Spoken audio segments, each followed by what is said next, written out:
24 ಗಂಟೆ ಸರ್ವಿಸ್. ನಾನು ನನ್ನ ಮಕ್ಕಳ ಬಾಲ್ಯವನ್ನು ನೋಡಿಲ್ಲ, ನನ್ನ ಯೌವನವನ್ನು ಹಾಳು ಮಾಡ್ಕೊಂಡಿದ್ದೀನಿ ಸರ್ ಇದರಿಂದ.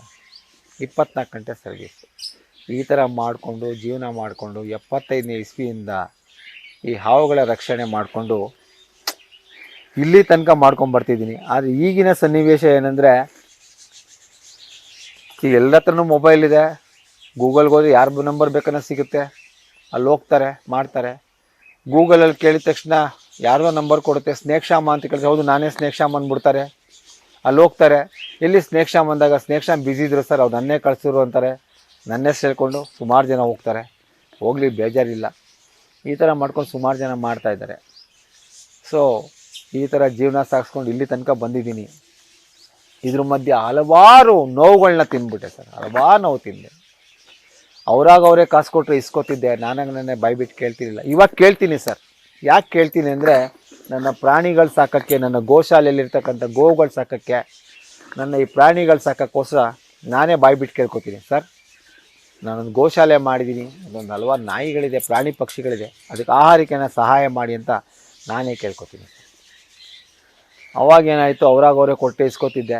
ಎಲ್ಲರೂ ಮಾತಾಡ್ತಿದ್ದಿದ್ದು, ಏನು ರೀ ನಾವೇ ಕಾಸು ಕೊಟ್ಟರೆ ಇಸ್ಕೊತಾನೆ, ಅವ್ನು ಬಾಯ್ಬಿಟ್ಟು ಕೇಳಲ್ಲ, ಫಾಯ್ದೆ ಇಲ್ಲದೆ ಯಾರು ಬಂದ್ಬಿಡ್ತಾರೆ, ಲಾಭ ಇಲ್ಲದೆ ಬಂದ್ಬಿಡ್ತಾರಾ, ಮೋಸ್ಟ್ಲಿ ಚರ್ಮನೋ ವಿಷಾನ ಮಾರ್ಕೋತಾನೆ, ಹಾಗೆ ಹೀಗೆ ಅಂತ. ಇನ್ನು ಕೆಲವರು ಫೋನ್ ಮಾಡಿಸೋರು, I am a student sir, I am from this college sir, ನಾವೊಂದು ಸ್ನೇಕ್ ವೆನಮ್ ಬಗ್ಗೆ ಕೆಲಸ ಮಾಡ್ತಾಯಿದ್ದೀವಿ ಸರ್, ಸ್ನೇಕ್ ವೆನಮ್ ಸಿಗುತ್ತಾ ಅಂತ. ನಾನಂದೆ, ಅಮ್ಮ ತಾಯಿ, ಸ್ನೇಕ್ ವೆನಮ್ ತೆಗೆದು ಇಲ್ಲೀಗಲ್ಲು, ಬೇಂಡ ಬಾರ್ ಹಾಕ್ಬಿಡ್ತಾರೆ, ಅದೆಲ್ಲ ಸುಳ್ಳು. ನಿಮ್ಗೆ ಆ ಥರ ಬೇಕು ಅಂದರೆ ಯಾವುದನ್ನ ಕಾಲೇಜಲ್ಲಿ ಎಲ್ಲಿಂದ ತರಿಸ್ಕೋತಾರೆ ಕೇಳ್ಬಿಟ್ಟು ಅಲ್ಲಿಂದ ತರಿಸ್ಕೊಂಬ, ನಾ ಕೊಡಲ್ಲ ಅಂತ. ನನ್ನನ್ನು ಸಿಕ್ಸಕ್ಕೆ ಹಲವಾರು ಬಾರಿ ಟ್ರೈ ಮಾಡಿದ್ರು ಸರ್. ಈ ಥರ ಮಾಡಿ ಏನೇನೋ ಮಾಡೋಕ್ಕೆ ನಮ್ಮವರೇ ನಮಗೆ ತೊಂದರೆ ಕೊಟ್ಟರು ಸರ್. ಯಾರೂ ನಾವು ಸ್ನೇಹಿತರು ಅಂದ್ಕೊಂಡಿದ್ವಿ, ನಮ್ಮ ಜೊತೆಲಿರೋರೆ ನಮ್ಗೆ ಹಾಕ್ಕೊಟ್ರು. ಬೇಜಾರಿಲ್ಲ ಬಿಡಿ, ಕರ್ಮ ಇವತ್ತು ಕಣ್ಮುಂದೆ ಕೈ ಮೇಲಿರುತ್ತೆ. ಇವತ್ತು ನಮಗೆ ತೊಂದರೆ ಕೊಟ್ಟರು ನಾಳೆ ಅವ್ರು ತೊಂದರೆ ಅನುಭವಿಸಲ್ವಾ. ನನ್ನೊಂದು ಚಿಕ್ಕ ಕೆಡ್ಡಿಗೆ ತೋಡಿದ್ರೆ ನಾಳೆ ಅವ್ರು ದೊಡ್ಡ ಕೆಡ್ಡಿಗೆ ಬೀಳ್ತಾರೆ. ತಲೆ ಕೆಡಿಸ್ಕೋಬಾರ್ದು. ಇರಲಿ, ದೇವರಿದ್ದಾನೆ, ನಾವು ಮಾಡೋ ಕೆಲಸ ನಮ್ಗೆ ನಿಯತ್ತಿದ್ರೆ ಸಾಕು.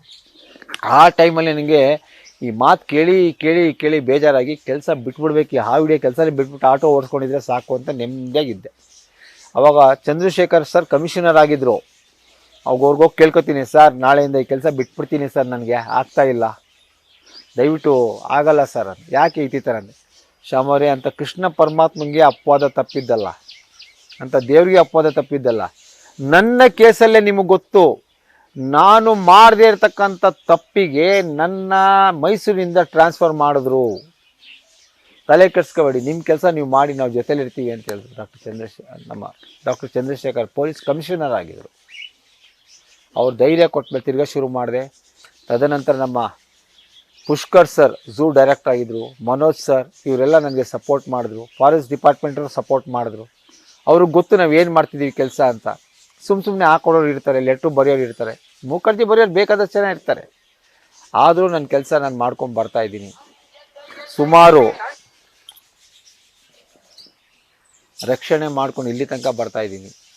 ದಿನಕ್ಕೆ ಈಗಲೂ ಅಷ್ಟೇ 10, 15, 20 ಕರೆ ಬಂದೇ ಬರುತ್ತೆ. ಒಂದೇ ದಿನದಲ್ಲಿ 12/12/2011ನೇ ಇಸ್ವಿಲಿ ಒಂದೇ ದಿನದಲ್ಲಿ 38 ಹಾವುಗಳ ರಕ್ಷಣೆ ಆಗಿದೆ ಸರ್. ಒಂದಿನ ನಾವು ಊರಲ್ಲಿ ಇರಲಿಲ್ಲ. ನನ್ನ ಸ್ನೇಹಿತ ರಾಜ್ಕುಮಾರ್ ಮತ್ತು ವಿನೋದ್ ಅಂತ, ಇವತ್ತು ವಿನೋದ್ ಅಂತ ಸುವರ್ಣದಲ್ಲಿದ್ದಾರೆ ಅವರು. ಅವ್ರನ್ನ ಕೇಳಿ, ನಾ ಬೆಂಗಳೂರಿಗೆ ಹೋಗ್ತಿದ್ದೀನಿ ಮಗ, ಇವತ್ತೆಲ್ಲ ಅಟೆಂಡ್ ಮಾಡ್ಕೊಂಬಿಡಿ ಅಂದೆ.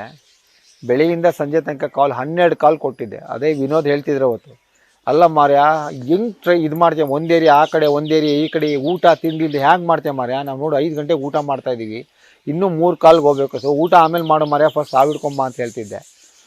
ಈ ಥರ ಸರ್ ಕಾಲ್ಗಳು ಬರ್ತಾನೆ ಇರುತ್ತೆ. ನಾನು ದಿನಕ್ಕೆ 10 ಹಿಡಿತೀನಿ, ಯಾರೂ ನಂಬಲ್ಲ. ನನ್ನ ಜೊತೆ ಬಂದು ನೋಡಿದ್ರೆ ಇಷ್ಟು ಕಾಲ್ ಬರ್ತಾ ಇವನಿಗೆ ಅನಿಸುತ್ತೆ. ಈ ಥರ ಕಷ್ಟಪಟ್ಕೊಂಡು ಮಾಡಿಕೊಂಡು ಜೀವನ ಸಾಗಿಸ್ಕೊಂಡು ಇಲ್ಲಿ ತನಕ ಬಂದು ಒಂದು ಸಾಯಿಬಾಬಾ ಮಂದಿರವನ್ನು, ಜೊತೆಗೆ ಒಂದು ಗೋಶಾಲೆಯನ್ನು, ಹಲವಾರು ಪ್ರಾಣಿಗಳನ್ನು, ಪಕ್ಷಿಗಳನ್ನು ನೋಡ್ಕೊಂಡಿದ್ದೀನಿ. ಕೆಲವರು ಸಾಕ್ತಾರೆ ಪ್ರಾಣಿಗಳನ್ನ, ಕೊಂಡ್ಕೊಂಡೆಲ್ಲಿ ತಂದಿಲ್ಲಿ ಬಿಟ್ಬಿಡ್ತಾರೆ, ಅಂಥದ್ದನ್ನು ನೋಡ್ಕೊತಿದ್ದೀನಿ. ಸೊ ಏನೋ ದೇವ್ರು ಕೊಟ್ಟಿರೋ ಕೆಲಸ ಮಾಡ್ತಾಯಿದ್ದೀನಿ. ಅದಕ್ಕೆ ಕೆಲವು ಜನರು ಸಪೋರ್ಟ್ ಕೊಡ್ತಾಯಿದ್ದಾರೆ, ಇಲ್ಲ ಅಂತ ಹೇಳಲ್ಲ. ಅವರು ಹುಟ್ಟುಹಬ್ಬ ಆದರೆ, ಅವ್ರ ತಂದೆ ತಾಯಿ ಕಾರ್ಯ ಆದರೆ, ಅಕ್ಷಯ ತೃತೀಯ ದಿನ, ಸಂಕ್ರಾಂತಿ ದಿನ, ಯಾವುದನ್ನ ಹಬ್ಬ ಹರಿ ದಿನಗಳಲ್ಲಿ ಹಸುಗಳಿಗೆ ಹಿಂಡಿನೋ ಬೂಸಾನೋ, ನಮ್ಮ ಪ್ರಾಣಿಗಳಿಗೆ ಪೆಡಿಗ್ರೀನೋ ಏನೋ ತಂದು ಕೊಡ್ತಾರೆ.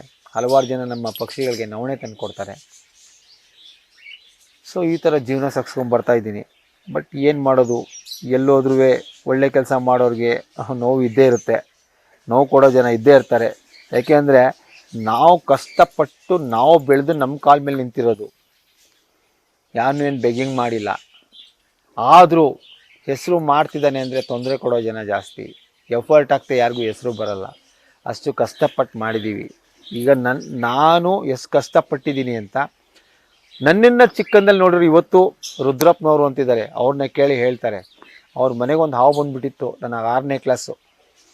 ಅವ್ರ ಮನೆ ಬಾಗಿಲು ಸಂಧಿ ಕಂಬಿ ಬಿಲ್ದಲ್ಲಿ ಹೊಟ್ಟೋಗಿತ್ತು. ಅವತ್ತು ಭಾನುವಾರ ಹಾವು ಹೋಯ್ತು ಅಂತ ಹೇಳಿ ಕಳಿಸಿದ ತಕ್ಷಣ ಅದು ಅಗಿಯೋಕ್ಕೆ ಕಷ್ಟ ಆಗೋದು ಅಂಥೇಳಿ ಬೆಳಿಗ್ಗೆ 10:15 ಅದು ಹಿಡಿಯೋಕ್ಕೆ ಕೂತವನು ಮನೆ ಮುಂದೆ, ಮನೆ ಕಾಂಪೌಂಡ್ ಒಳಗೆ ಮೂಲೆ, ಯಾಕೆ ಬೇಸ್ಮೆಂಟ್ ಒಳಗೆ ಸೇರ್ಕೊಂಡ್ಬಿಟ್ಟಿತ್ತು, ಅದಾಗದೇ ಬರಲಿ ಅಂತ 10 ಗಂಟೆಯಿಂದ ಕಾದನು. 3:15 ಈಚೆ ಬಂತು. 3:15 ಈಚೆ ಬಂದು ಹಿಡ್ಕೊಂಡೋಗಿ ಎದುರುಗಡೆ ಮಾವಿನ ತೋಟಕ್ಕೆ ಬಿಟ್ಟು ಬಂದೆ. ಅಷ್ಟು ಇದಾಗಿ ಮಾಡ್ತಿದ್ವಿ ಸರ್.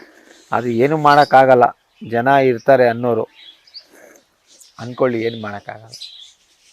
ನಿಂದಕರಿರಬೇಕು, ಹಂದಿಯು ಕೇರಿಯನ್ನು ಶುದ್ಧ ಮಾಡುವಂತೆ ಅಂತ ಅನ್ನೋರು ಇರಬೇಕು. ಅನ್ನೋರಿದ್ದಾಗಲೇ ಬೆಳೆಯೋದು. ಶತ್ರುಗಳಿರಬೇಕು, ಶತ್ರುಗಳಿದ್ದಾಗಲೇ ಬೆಳೆಯೋದು. ಇವತ್ತು ಯಾರೇ ಏನೇ ನಮಗೆ ತೊಂದರೆ ಕೊಡೋಕ್ಕೆ ಶುರು ಮಾಡಿದ್ರೂ ಮೇಲ್ಗಡೆ ಇರೋ ಭಗವಂತ ನಮಗೆ ಹಾಳು ಮಾಡಬೇಕು ಹೊರತು ಯಾರೂ ಹಾಳು ಮಾಡೋಕ್ಕಾಗಲ್ಲ. ಸೊ ಆದರೂ ಇಲ್ಲೇ ತನಕ ಕೆಲಸ ಮಾಡ್ಕೊಂಡು ಬರ್ತಾಯಿದ್ದೀನಿ. ಈಗಲೂ ಕರ್ತವ್ಯದ ಕರೆಗಳು ಬರ್ತಾಯಿದೆ, ಹೋಗಬೇಕು.